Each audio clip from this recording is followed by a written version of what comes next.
다음 순서는 산드라 페이 박사입니다.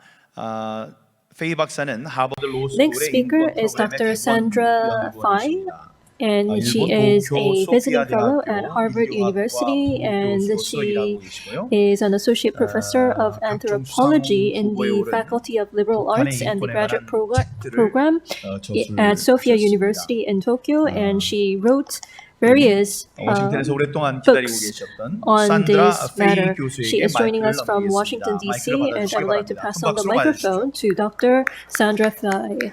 Please welcome her with a big round of applause. 네, 안녕하십니까. 초대를 주셔서 대단히 너무 감사합니다.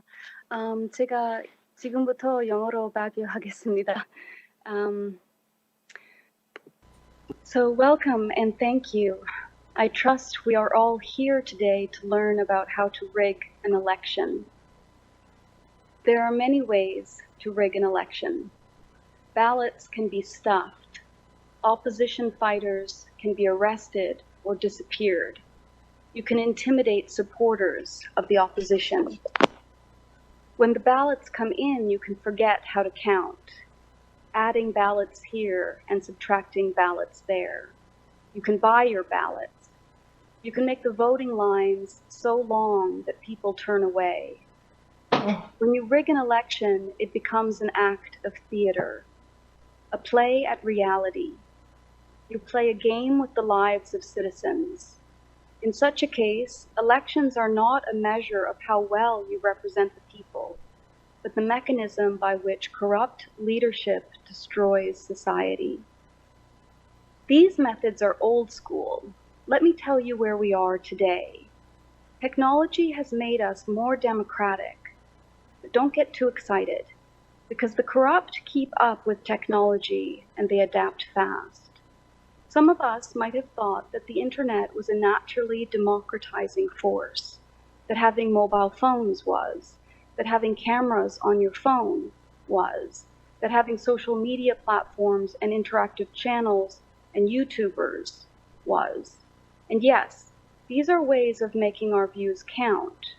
And it's true, technology is a potentially democratizing force, but not necessarily so. In fact, maybe it's possible to say that technology is inherently totalitarian, that unless we bring it to heel, like a wild dog, it will turn master. Nowadays, there are savvy, subtle, and invisible ways to ruin a country. What I'm talking about is how you can take down a country without firing a shot, without bloodshed. Ironically, the power comes through invisibility. Stealth makes this technology. To those of us living our lives busily day to day, we may not think of such things. It may sound like science fiction. The notion that foreign governments would try to usurp power or undermine leadership with teenagers in dark basements on laptops. It might seem laughable. To talk about bots, troll farms, and hackers chipping away at democracy may sound conspiratorial, but it is not conspiracy. Russia, China, and other countries use bots, troll farms, and a range of algorithms to warp news stories, to create ersatz civil societies, to manufacture a world that warps reality for consumers on social media, such that up is down.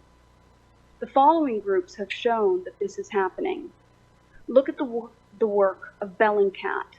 Look at the work of Hamilton 2.0. Look at digital Sherlocks. Look at the group Forensic Architecture, which exposed Russia's nefarious tricks in Syria, Ukraine, and elsewhere. Without the careful work of these technological sleuths, these big data detectives, we would probably have no idea.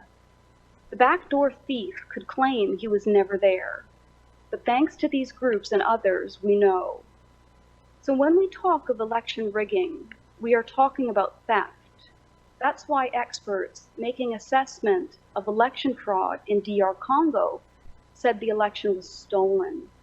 The machines which arrived in DR Congo from South Korea were called cheating machines. Congolese folks were irate, rightly so, and directed their anger at the machines. 7,000 of them were torched. In South Korea, those putting these machines into employment are said to have used software and big data that seem to have been test-driven in other landscapes successfully.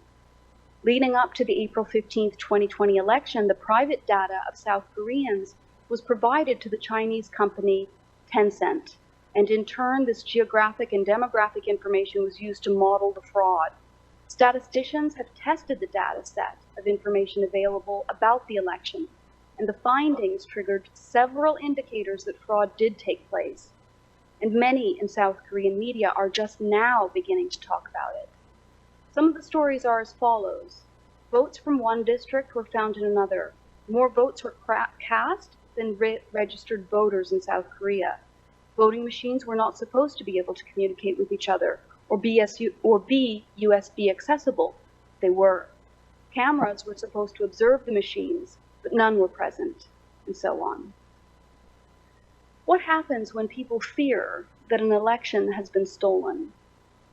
What does it do to a democracy to have a rigged election? It erodes trust in democratic processes. Media and politicians need to take the lead. As the fifth estate, media need to check and investigate. International media need to monitor. Rights organizations need to inquire and uncover what happened. Guilty parties need to be held to account, and trust in democratic processes can then be restored. Thank you for listening to me.